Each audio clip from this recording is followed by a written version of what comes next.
Okay, good evening. Really encouraging to me to see so many people here. I was pretty certain that folks would come out for Freud. I wasn't sure that Marx would be so interesting, but I'm glad you're here. And we'll try to make it interesting. Let's go back to Napoleon. Let's go back before Napoleon. Let's go back to the French Revolution. Like sort of all of the history since then is just a series of debates about the French Revolution and its implications. That's a line attributed to I think they asked Joe and Lai, what do you think about the Paris Commune, which is not the French Revolution. That was 1870. What do you think of the Paris Commune? And he said it's too early to tell. That was his line. So, French Revolution. After the Revolution, France is the first European country to emancipate its Jews. They asked the Jews, are you a religion, are you a nation? The Jews form a French Sanhedrin. They all gather together. They have a national assembly of all the Jews of France and their representatives, and they say we're a religion. We are French citizens of the Jewish faith. And then in turn, the French government says, okay, in that case, you're going to have equal citizenship rights. As Napoleon, suppresses French democracy, but spreads French culture throughout the areas that he conquered, he also emancipates the Jews every place he goes. So Napoleon's armies go into a town called Trier, and they emancipate the Jews in Trier. That means that Jews can be citizens. That means Jews can enter the professions. And Karl Marx's father, in this town of Trier, in French-occupied Prussia, becomes a lawyer. 1815, Napoleon's downfall, the Prussians come back into Trier and they reassert their government there, and they have to decide what to do with the Jews who had been emancipated and now have returned under Prussian. Who is that? Oh, actually, no. Well, there's a packet on the table. I got it. What do we do with the Jews in these territories that we have taken back from France? They had been citizens, they had been practicing law, but in Prussia, Jews can't practice law. So they say, they compromise. They say the Jews who have been practicing law, like Marx's father, his name was Heinrich Marx, you can continue to practice law as long as you are baptized and become a Christian, which he does. But he doesn't do it in the normal way that you would expect, which would be to go to the local church and become a Christian, because the town is a Catholic town, and he instead goes to the Prussian army chaplain who's Protestant, and he is registered as a Christian there. His father had been a rabbi, and Heinrich Marx, as a lawyer, was actually the lawyer of the Jewish community. And he continued to be the lawyer, the attorney for the Jewish community, after he converted. So he had still maintained these ties with the Jewish community, and his father-in-law was also a rabbi. When his father-in-law died, his wife and son also were baptized, and that was the second, and that same Protestant military chaplain, that was the second time that Heinrich Marx went to church, right? He went to church twice. Once when he was baptized, the second when his wife and son were baptized. So you could say that, Karl Marx was born, he was baptized as an infant, or as a very young child. He knew nothing of Judaism, knew really nothing about the Jewish community, had really very little knowledge of Judaism, had little to say about Judaism. In 1840, and the first few pages of the Hebrew article, this was in Haaretz, the Israeli newspaper, a couple years ago. Shlomo Avineri published like a sort of overview of Marx's kind of writings about Jews. There's really very, very little. He has an essay called On the Jewish Question, a very early essay of his, which is, you just see how it ends, just to look at the page 6 in your handout, so the last paragraphs.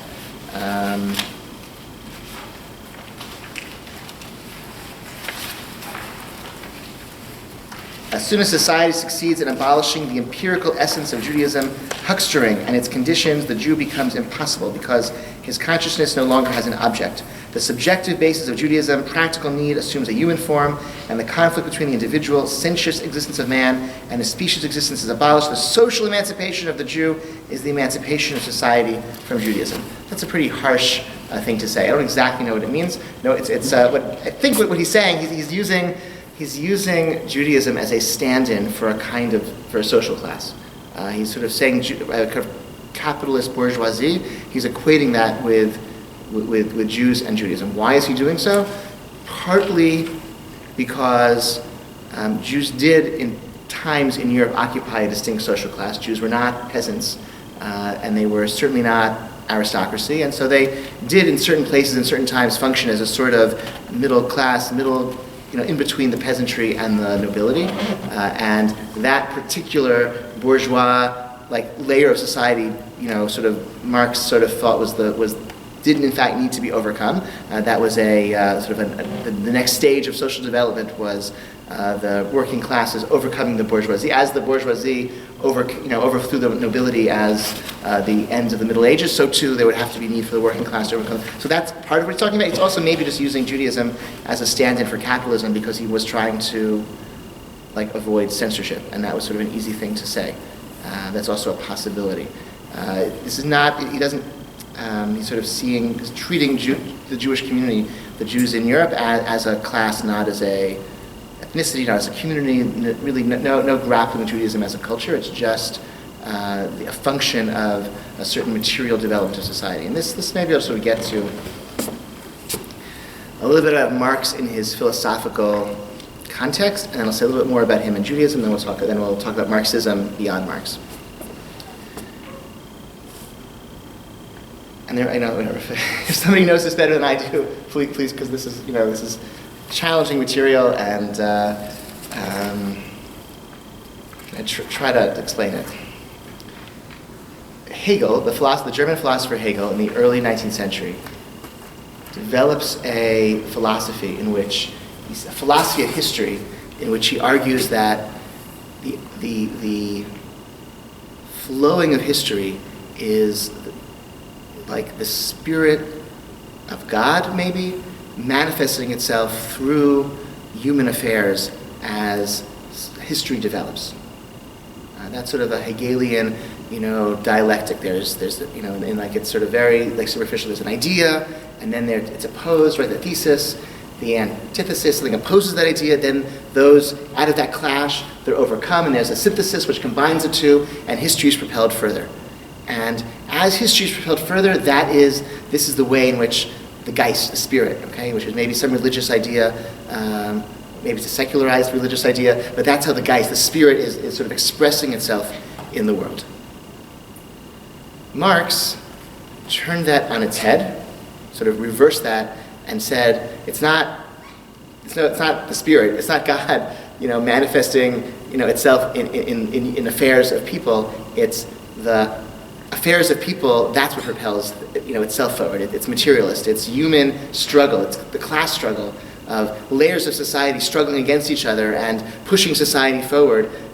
That's what's propelling history. It's the other way around. It's the human materialist struggle that comes first. This is why Marxism is sometimes called, philosophically, is dialectical materialism. It's dialectical, like Hegel, clashes of ideas, or clashes, but it's not clashes of ideas by which the divine spirit is orchestrating human affairs. It's a materialist clash, the clash of class against class, and that's that's the secret of history. That's he felt was the scientific, rigorous struggle of history. And then he also had an economic theory. He thought he could define economically what oppression and exploitation, right? Because if I am, from what I understand of his economic theory, if I'm a worker and I'm producing with my labor, I'm increasing value. So that value is the product of my labor. If my employer is taking that value as profit, that is definitionally exploitation, because that labor was created by me. And it's only possible for him to exploit me and take that profit because I'm alienated from my own labor. Right? I'm not as opposed to a pre-capitalist craftsman who makes something with his own hands that he owns in his shop, and that's his, and he sells it and he lives on that. That's in capitalist society of a working class, they're paid wages, They don't own the means of production. They work in a factory. The capitalists own the factory. They own the means. They're extracting the profit. So I'm alienated from my own labor. It's not mine. I go in, I punch my card, and I work at the machine. I'm supplying my labor. My labor is creating value, but I'm alienated from that labor, and I'm not seeing the profits of that labor.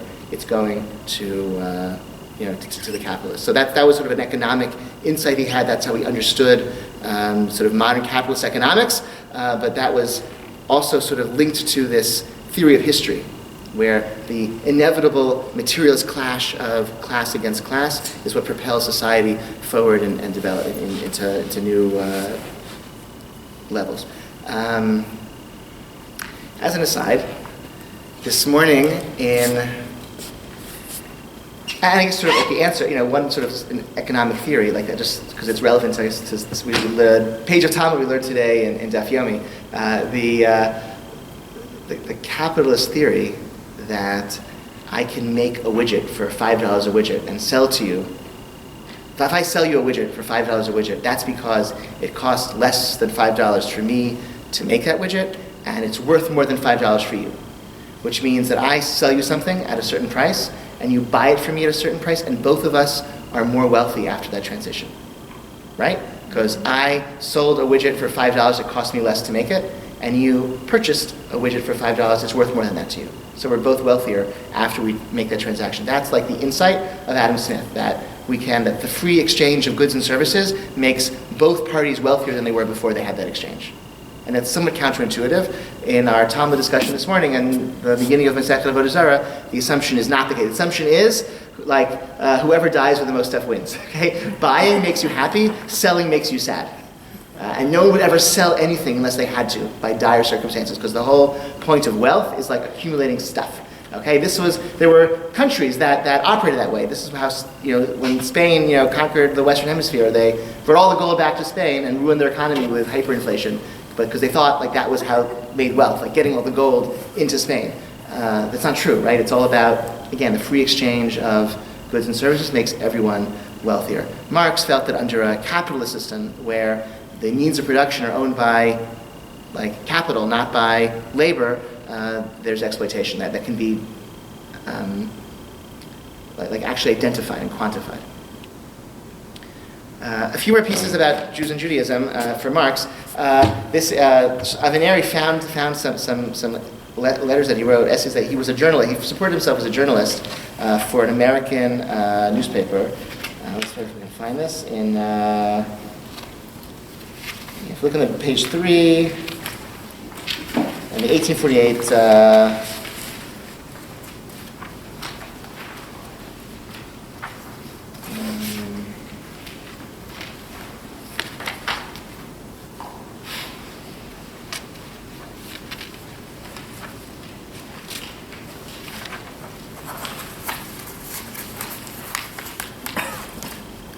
So first of all, in 1848, he returns to Germany during the revolutions. There, he edits a radical newspaper called the Neue Rheinische Zeitung.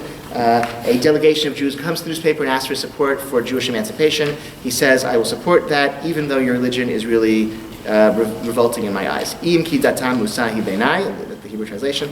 After that, he had to go to, the revolutions of 1848 in Central Europe were squashed, and he fled to England, and he supported himself for the New York Daily Tribune as a journalist. He was living in London, but writing articles to the New York Daily Tribune. One of his articles was about Jerusalem. He wrote he wrote articles about things. So he wrote about Jerusalem, and he writes about Jerusalem as a city of 15,000 people. It has a Muslim population of 4,000, it has a Jewish population of 8,000, and he describes the city, and then he says,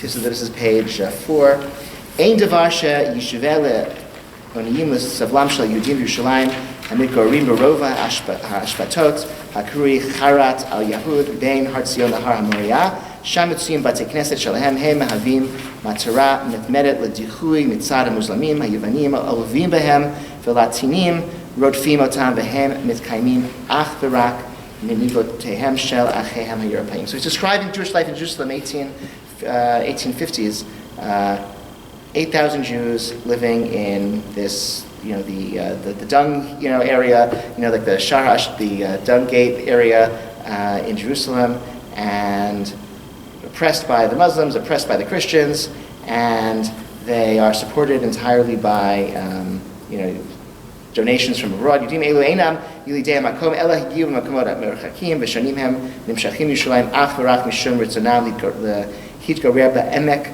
Yehoshaphat v'lemavet b'mkom bohem mekavim mimenu tipatach hagula. They travel all over the world to live in Jerusalem, just so they can die in the place where the redemption will spring from. Then he says, Almanat lahamik et Yisureihem. New Anglia, Prussia, 1840, Bishop Yerushalayim. So in 1840, the British and the Prussians appointed a Protestant bishop for Jerusalem, and his whole purpose was to convert the Jews to Christianity. And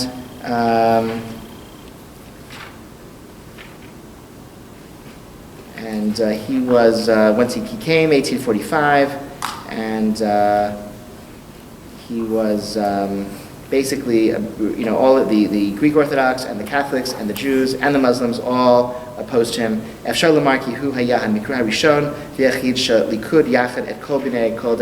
the only time that all the religions of Jerusalem were united in opposition to this Protestant bishop who had been appointed by the British and the Prussians. So it's sort of it's a Avineri in this article suggests that there's in his kind of mocking, reaction to this missionary, that the Protestant missionary, it's maybe an allusion to his own family's history. Like he's kind of, first of all, he describes the sort of the poverty and the piety of the Jews of Jerusalem with a certain amount of pathos, even in a Hebrew translation or whatever they use in English, but also this mocking story of this missionary sent to convert the Jews from all of the religions of Jerusalem.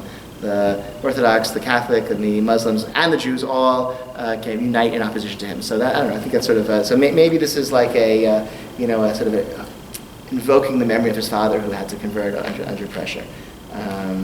So it's sort of an interesting, description of Jerusalem in the 1850s, and also sort of a reference to his own family history.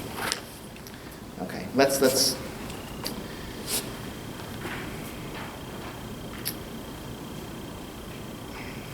So I want to move forward and talk about the resonance of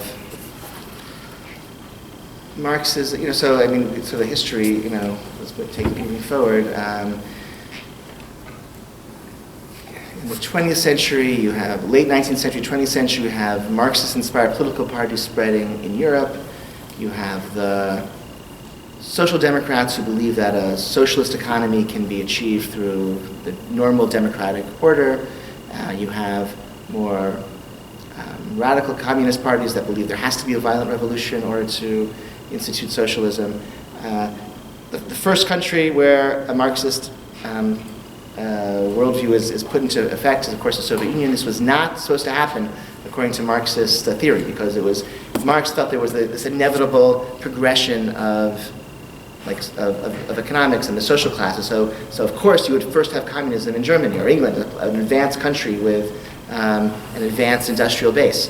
It wasn't, Russia was a backwater. It was peasants and really an industrial, an underdeveloped country. You would not expect to find Marxism first in Russia before it in Germany and in England. Nonetheless, that's what happened. But you have many different forms of socialism and Marxist-inspired political movements all across Europe and in America in the 19th, 20th centuries, not just the particular communist version of it. And it was considered to be very ethically compelling and economically compelling as well, until for a long time the Soviet Union was seen as an economic competitor to the United States. Their rapid industrialization in the 20s and 30s, and then their leap into a superpower status in the 50s.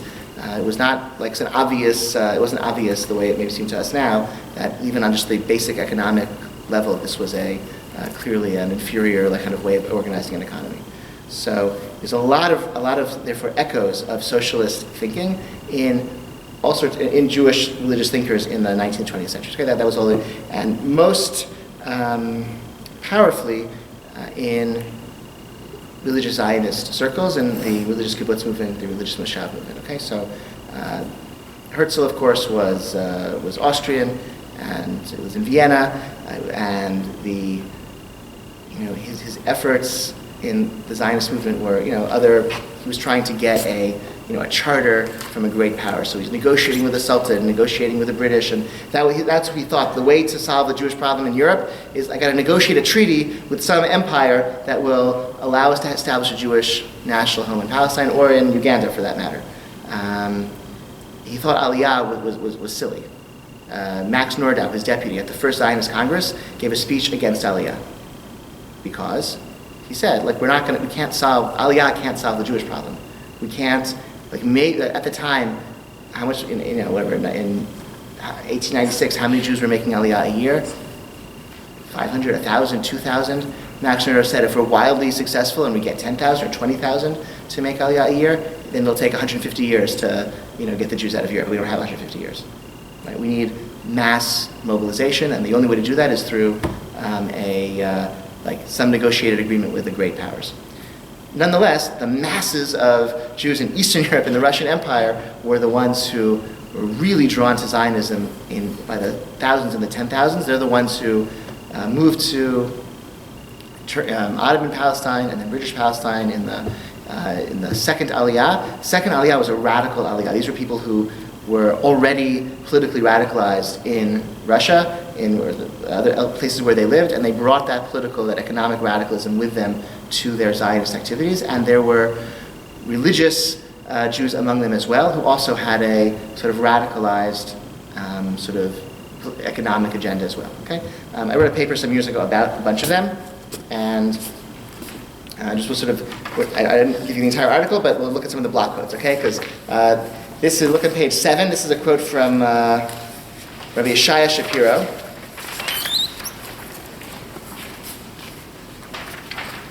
His brother, you know the book Eish Kodesh? You heard of the book Eish Kodesh? So Eish Kodesh was a book of Hasidic little discourses on the weekly Torah portion that was discourses delivered in the Warsaw Ghetto, and were written down and buried in a milk can, discovered after the war. Said, if you discover these, please send these to my brother in Palestine. The brother in Palestine was Rabbi Yeshaya Shapiro. Okay, so he was from a Hasidic. It was called the Admor Chalutz, the pioneer Rebbe. Okay, or the Rebbe of the pioneers. That's he was known as. So he writes, "It is incumbent upon us to create here a lifestyle which will not be merely permissible from a strict legal sense, but also in the spirit of you shall be holy and do that which is right and good in the eyes of God. And if we weigh the matter in this way, we shall see that Judaism in no way is in favor of private property, but is against it. If there's any place in Judaism for the Yesh Omrim, that what's mine is mine, what's yours is yours, the foundation of private property is nothing but midat stom, the sodomite ethics, then it's clear that this is not an orientation in favor of ownership of property." Okay? What's he referring to? Pirkei Avot says that there are different midot, different ways that people exist. There's somebody who says what's mine is mine and what's yours is mine. That is, you want to guess? Mine is mine, yours is mine. That is wicked, okay? Right? Okay, all agreement?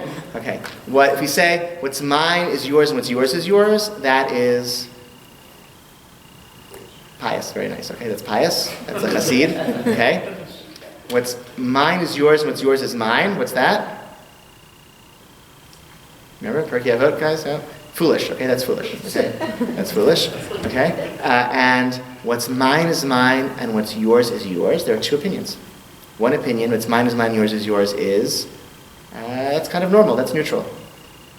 The other opinion, it was mine is mine and yours is yours, that's midat stom. That's how they behaved in Sodom. Okay, the city that was destroyed by God for its callousness and cruelty. So Yeshaya Shapiro says that's private property is maybe it's sort of okay, and maybe it's sodomite ethics. But here in Eretz Yisrael, we have to do something. We have to strive for being better. We didn't come back to Eretz Yisrael to be normal and moderate and mediocre. We came back to Eretz Yisrael to be holy and to really like redeem ourselves and do something different. Right? Early Zionism, very, very pragmatic. Like Herzl and his group, very pragmatic, very like negotiating with the politicians. The masses of the second Aliyah, they were about like making a new Jew, a new form of human existence where we're going to share our things, and they built the first kibbutzim and collective living. And the religious Jews who were influenced by them also were like, yeah, this is about redemption. We're not moving to Eretz Yisrael for better living conditions. We're moving to Eretz Yisrael for redemption. And so we have to live a redeemed life. So we have to escape like the way we lived in Europe, and we have to escape we have to a higher level, and that for him that meant a kind of collective ownership of property. Page 8, the next one. Rabbi Shapiro then traces the philosophical rights of property based upon John Locke and the second principles of government. Rabbi Shapiro identifies the individual's legal ownership of property as arising from labor. The sole method of acquisition that a person has in this world is labor. For only something that one acquires through his labor is his. For only the power of labor was not given collectively to all of creation, but instead to each individual separately. Okay, this is straight from John Locke. Okay, in his second treatise of government, God made the world and gave it to humanity in common. So how does private property exist? Well, if I take my labor that belongs to me and I invest it in something, then that thing belongs to me. Because I've invested my own labor into it, because my labor is mine, the world is not mine. So that's how private property exists. And so that is, for Shapiro thought that could be a basis for private property in a overall socialist collective kind of system, where only my own labor gives me right to own something, but doesn't give right to like capitalist ownership of the means of production and wage labor. Look at the next block paragraph, the middle of page 8. As we are beginning to return to our land, it falls upon us to yearn for return to a situation when the law of the land will be in congruence with the principle of you shall do that which is right and good. You shall not act at all as we act here, every man as he pleases, because you have not yet come to all the allotted haven that the Lord your God has given you. As we are beginning to return to that allotted haven, it is upon us not to act as each individual that which is right in his eyes, but rather the right and the good in the eyes of the Lord. Again, ethical excellence has to characterize a return to the land of Israel. It's about redemption. Again, the early religious Zionists, like the founder of the religious Zionist movement, Rabbi Reines, wrote a newspaper ad. He took out an ad in Jewish newspapers all across Europe and said, Zionism has nothing to do with Mashiach. It has nothing to do with redemption. This is just a pragmatic way to help the condition of the Jewish people. Because he was worried, like people were criticizing his alignment with Zionism as implicating the faith in Mashiach. And he said, no, it has nothing to do with this. This is just a secular movement that can improve the condition of Jews. And that's why I'm supporting this. That's Rabbi Reines. The second Aliyah religion, the Pola Mizrahi people, the people who founded the Mizrahi Workers' Party, they rejected that. They said, no, this is definitely about redemption. And that means socialism, a different kind of economic life. Look at the bottom of page 8. When Nathan the prophet told King David about the rich man that stole the sheep of the poor man, remember the story, right? David, after he was with Bathsheba, the prophet Nathan, there was a poor man, he only had one sheep, he loved the sheep very much, he cared for the sheep, and a rich man had many sheep, he wanted the poor man's sheep, and he took the sheep and ate it, okay? And David says, kill that man, right? And the prophet Nathan says, you are that man, okay? Remember that, okay, dramatic story? So, what happened? So, he told the King David about the rich man that stole the sheep of the poor man. The matter touched his heart to such a great extent that he declared a death sentence upon that rich man. Can one even imagine anyone today who would declare a death sentence on one who steals the sheep of a poor man? Of course, we know full well the seriousness of the prohibitions against stealing, tormenting, spreading gossip, slander, baseless hatred, or embarrassing another in public. However, violating these prohibitions no longer arouses within us the same agitation as is caused by the violation of other prohibitions, such as eating forbidden foods. A man who holds on to the wages of his employee or who spreads gossip is indeed considered to be not quite right, but he will not be considered as one who is secular and irreligious, even though these prohibitions are not at all lighter than others. This situation is the outcome of the long exile. Okay, this is a situation that exists. This is the Orthodox community in 2018 as well. Okay, this is our exile continues. We're exiled from the Torah because we talk about somebody being an observant Orthodox Jew, even though they don't pay their employees on time, right? King David was outraged. Nathan's, he didn't realize it was himself. Okay, so eventually he did. But Nathan comes to him and gives him a metaphor. What would you imagine? Somebody in your kingdom, a rich man who used his wealth to take advantage of a poor neighbor. And David said, kill that man. Whereas we would say, give that man maftir. He's a big donor to the shul. Okay, let's put his name on our new building. Right, there are major institutions of the Jewish community, even in the Chicagoland, right? The names on buildings named after people who are, felons, convicted felons for major financial fraud. Okay, we don't evaluate those types of sins, right? Yeah, we know it's not nice to spread gossip. We know slander, embarrassing somebody else in public. We know those aren't like pious activities, but someone who does those is still considered an Orthodox Jew. It's not like he eats treif. Okay, so that distorted evaluation of the power of mitzvot, that's galus. That's exile. Exile is not just a physical separation of the land of Israel, it's an alienation, separation from the Torah and the values of the Torah. So a return to Israel has to be a return to putting things in proper perspective. We can't come back to Eretz Yisrael and just act as though we acted in Europe. We need to, change our economic life, change our ethical life as well.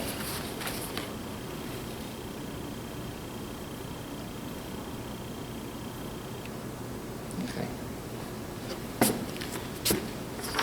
Let's look at page 9, page 10, page 11, and talk about some of the religious kibbutzim. So the first, in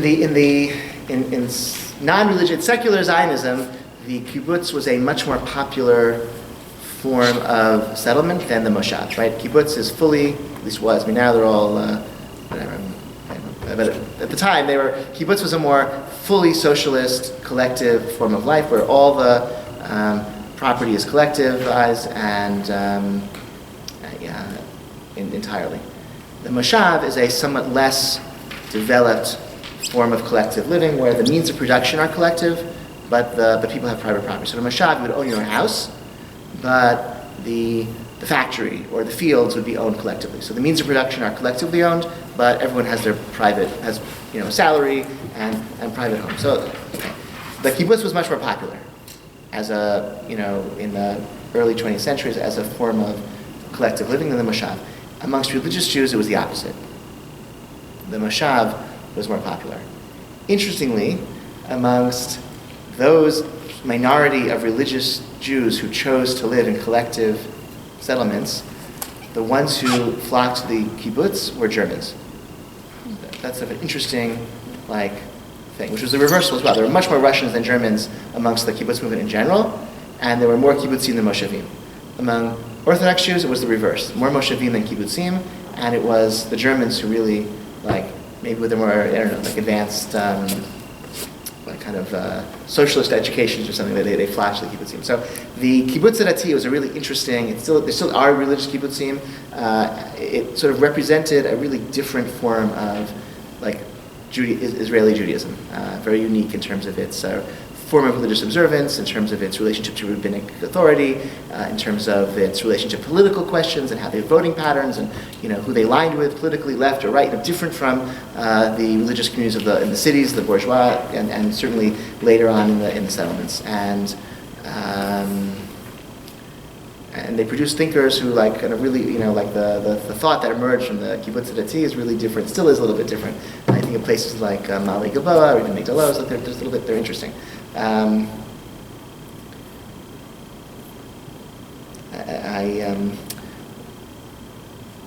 Rabbi Benny Lau, who, no, it wasn't Rabbi Lau, he didn't tell me. He did start, I think he was on a kibbutz also his first rabbinic job was on a kibbutz, but it was Rav Yehuda Gilad, no it wasn't, Rav Yehuda Gilad, who is a faculty member in Shivat Ma'ale Gilboa. He's also the rabbi of Kibbutz Levi. Right, so he's not a member of the kibbutz; he's an employee of the kibbutz. Okay, Kibbutz Levi is famous for they have a hotel. People go there for. Everyone visited stay at the hotel. I don't know Kibbutz Levi. Okay, it's they have a guest house. You can stay there. You go there for Pesach. They also make synagogue furniture. Okay, if you like pews, they make pews. That's their main industry is pews. I think they branched out into church pews as well, which is a much larger market, as you can imagine. And I think Rav Gilad was the one who was involved in the halachic research about the permissibility of the kibbutz making church pews. Okay, because they have little things for putting your books in, right? That's their chap, that's their marketing advantage, that their pews come with little places to put your books. Okay, he said to me once that.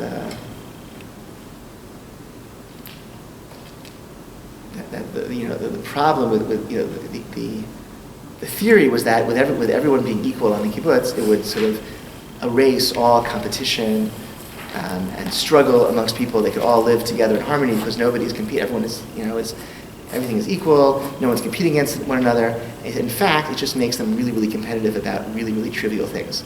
Okay, like everyone is assigned a house in the kibbutz, and like my house is 20 feet closer to the, to the couch, and the smell's bad. And, like the smallest things then become heightened in their importance, because the stakes are so small, the struggles are so fierce. And so he felt it didn't necessarily make for a more enlightened, elevated form of human existence. That just people were just as competitive, just as petty, just as prone to disputes as before, but just over really trivial things.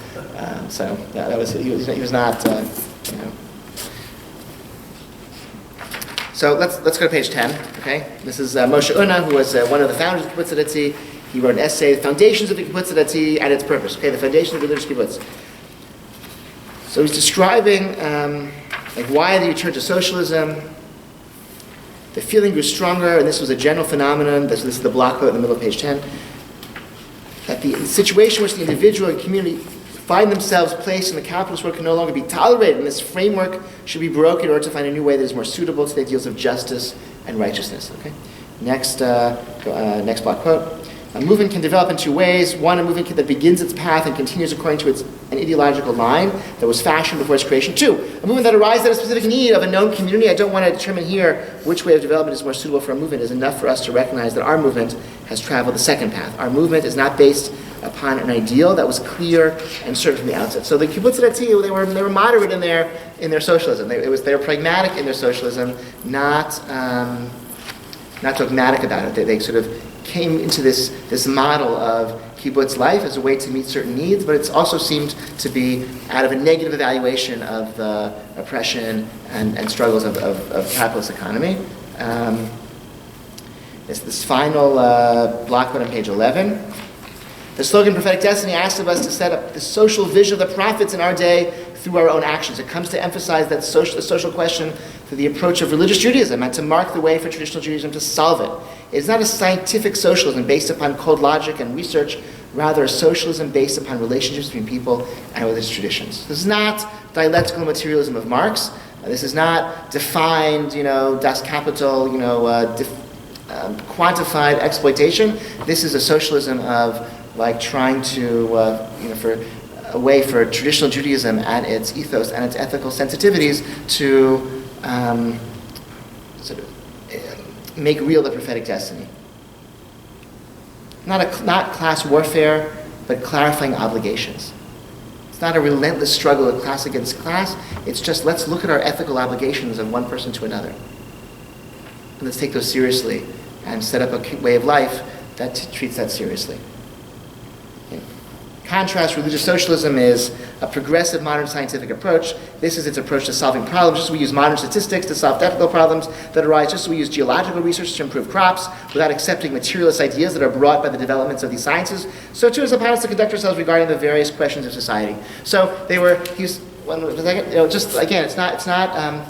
many scientists are also materialists, but we can be Orthodox Jews and farmers, and we'll go to scientists to help us grow our crops better. We don't have to become materialists and think that that's all there is to human existence. No, we can be religious Jews, but we're going to turn to experts and we're going to farm in the way they advise. So socialism too is a sort of expert theory of how society can be organized, and we're going to draw upon it without accepting its materialist understanding in order to sort of set up our society. Yeah. They function the exact, religious kibbutzim function the exact same way as the non-religious kibbutzim? I think they were different. I think religious kibbutzim, first of all, they I don't like, in terms of religious observance, they kosher dining halls, they observe Shabbat, they, they had marriages, right? Okay,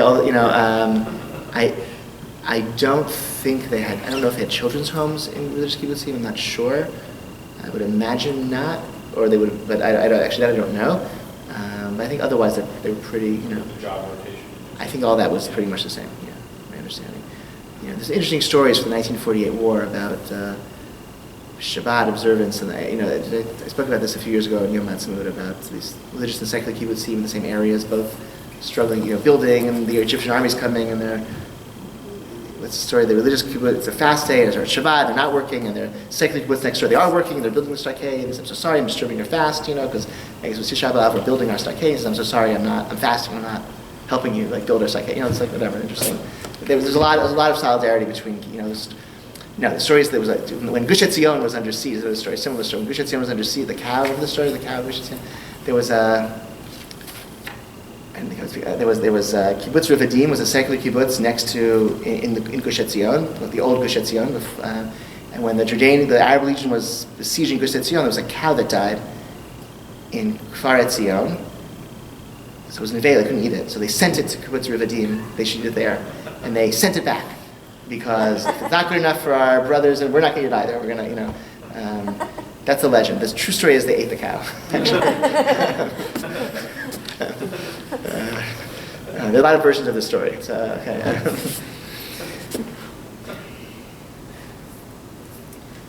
So, I have a couple of pages from a review that Adam Kirsch wrote of a book, The Non-Jewish Jew, an essay by Isaac Deutscher. Deutscher was a Marxist thinker in America, anti-communist Marxist, but Jewish intellectual. He wrote this book, The Non-Jewish Jew, where he... I want to allude to that. We had a conversation with some members of the shul last week, and it emerged that there were more of us who had communist grandparents than had Orthodox grandparents. There was certainly in Russia, many of the earliest communist leadership were Jewish, and in America too. There was an appeal of communism. Certainly socialism. Forget about socialism for sure was very appealing amongst many Jews in America and in Europe, but communism as well. So it sort of became for many a kind of alternative, also an alternative to like Freudian psychoanalysis was a secular alternative to Judaism for Freud's circle, and certainly for maybe some of the psychoanalysts. So too, Marxism, socialism, or communism became an alternative to religion. I mean, it was a secular religion for many, including for many Jews as well. So this is a review in the Jewish Review of Books of Deutscher's essay, The Non-Jewish Jew. So on page 12, privately speaking, Deutscher concludes what keeps him a Jew is anti-Semitism. This was not a new idea. Spinoza said much the same thing as did Theodor Herzl, but in the wake of the Holocaust, it took on a new urgency. Now it was not just the fact of anti-Semitism that precluded assimilation. What was more, the memory of the victims of Nazism made the hope of assimilation look deeply dishonorable. Deutscher would have laughed at the religious terminology of Emil Fackenheim's 614th commandment, do not give Hitler posthumous victories, but he shared it intuitively. I am, however, quote, I am, however, a Jew by force of my unconditional solidarity with the persecuted and exterminated, he concludes, in Who is a Jew? I am a Jew because I feel the Jewish tragedy as my own tragedy. In the same essay, Deutscher also writes that Nazism was nothing but the self-defense of the old order against communism, but as a Jew, not as a communist, that he experiences the pain and disgrace of the Nazis' crimes. It's interesting, it's totally secular, totally subsumed under a socialist, Marxist worldview, but with a distinct Jewish flavor, and sort of proud of that Jewish identity.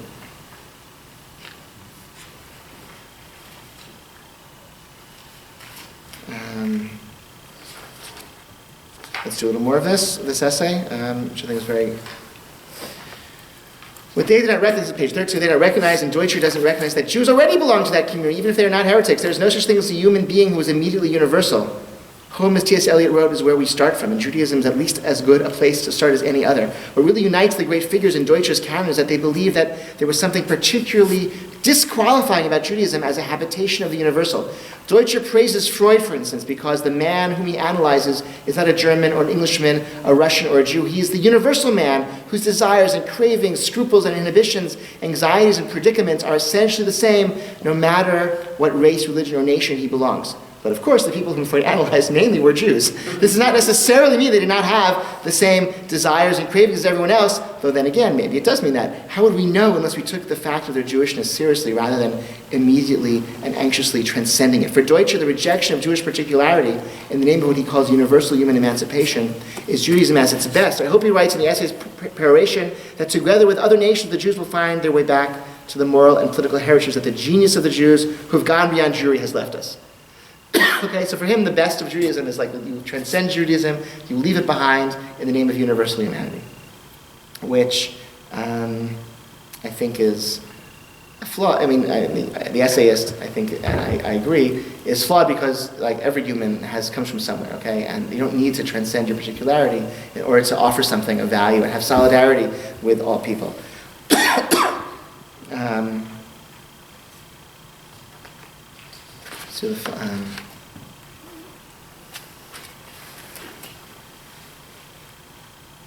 Yeah, let's pause here.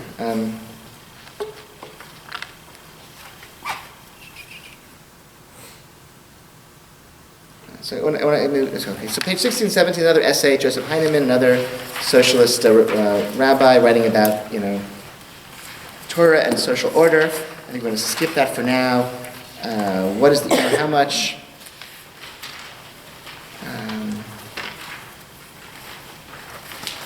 sort of limited property rights in Judaism, and he thinks also sort of advocating for a more socialist. He thinks the Torah advocates socialism as a more ethically refined way of life. But I think I want to conclude with an essay that part of an essay by a scholar named Yoel Finkelman. You'd probably be surprised to know that I'm quoting him in this lecture. Here's why. So last week we saw how even though Freudian theory, in its precise form, is not really embraced anymore by many psychologists, it has endured in the field of literary analysis, and therefore as well it's really valuable for Torah commentary. We saw Aviva Zornberg's really beautiful Freudian analysis of Parshat Vayera. Okay, so I think Marxism as well, even if it's in a similar way, it tells us, well, Marx and Freud, in some ways they're the culmination of the Enlightenment project of more knowledge. Let's critique the old order using knowledge and bring about emancipation.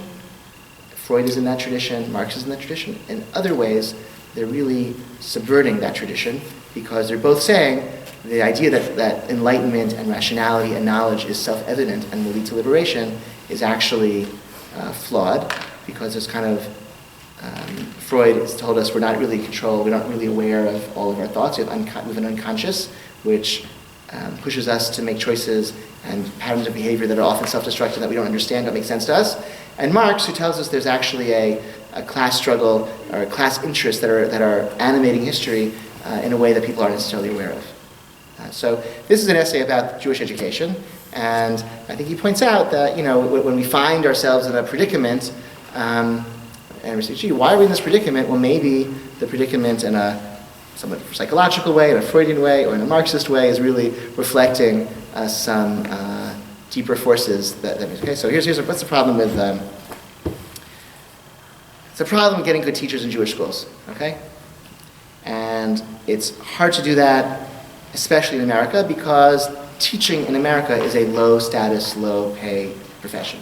Unlike certain European countries where teaching is very prestigious, it's very hard to get a teaching job, and it's very highly paid. In America, it's relatively low paid, considering the education and training one needs to become a teacher. And so if the Jewish community is going to be different in that regard, we'll have to be very countercultural. However, okay, that's the second paragraph the third paragraph on page 19. Look at the bottom paragraph of page 19. But certain aspects of contemporary modern Orthodox life may exacerbate this general American problem. Unfortunately, modern Orthodox Jews are often characterized by inconsistent religious commitment and ambivalence about religion. Often, modern Orthodox lay people are thoroughly embedded in America's suburban middle or upper class. Religion is shaped, sometimes simply disregarded or ignored, by the internal logic of that experience. Sound familiar? Religion is not so much an axiological commitment to the service of God. Instead, it provides a social framework and cultural identity for middle or upper class suburban Americans in a culture that deeply values religious affiliation. Alan Brill is correct when he says that the contemporary Orthodox community is completely embedded in American culture. It is a community whose worldview is drawn from its embeddedness in American culture. Jewish suburbia is entirely embedded within general suburban trends, in our way of life, in our values, okay, how we spend our time. For many of these Jews, religion is valuable, but primarily to the extent that it is compatible or can be made to be compatible with the social and financial needs of suburban upward mobility. When it is not compatible, it may simply be overlooked and ignored. Modern Orthodox lay people, therefore, may view religious leadership with ambivalence and discomfort.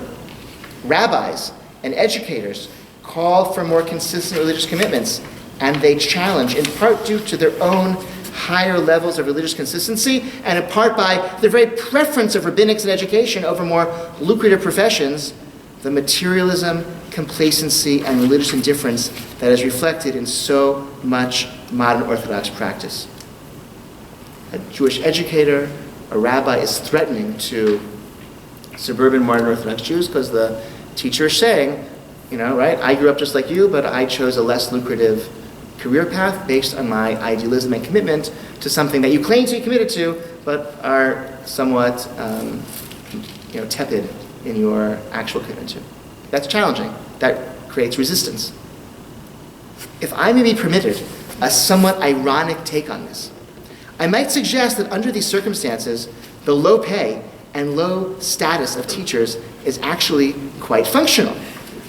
As Samuel Hyman has put it, Jewish schooling is a model of the Jewish community it serves, a mirror image of what goes on in the Jewish world around the school. The Jewish community, instead of being altered by the education it provides, perpetuates itself along with all its attendant problems.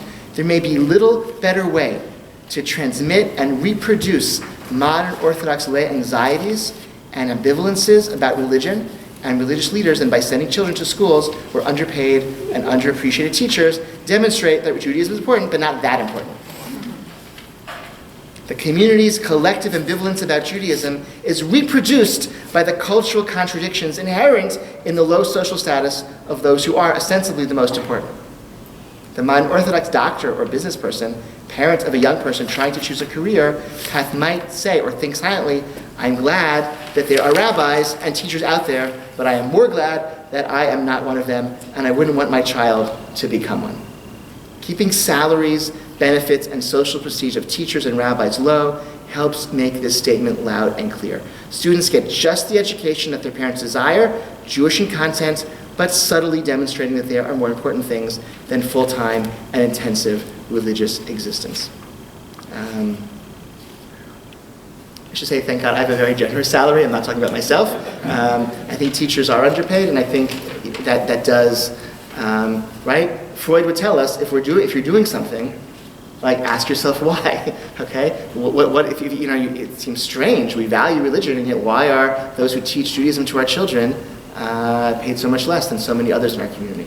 So if you're doing something, you must have a reason. So the reason is actually that's a way that our own ambivalence is transmitted to the next generation.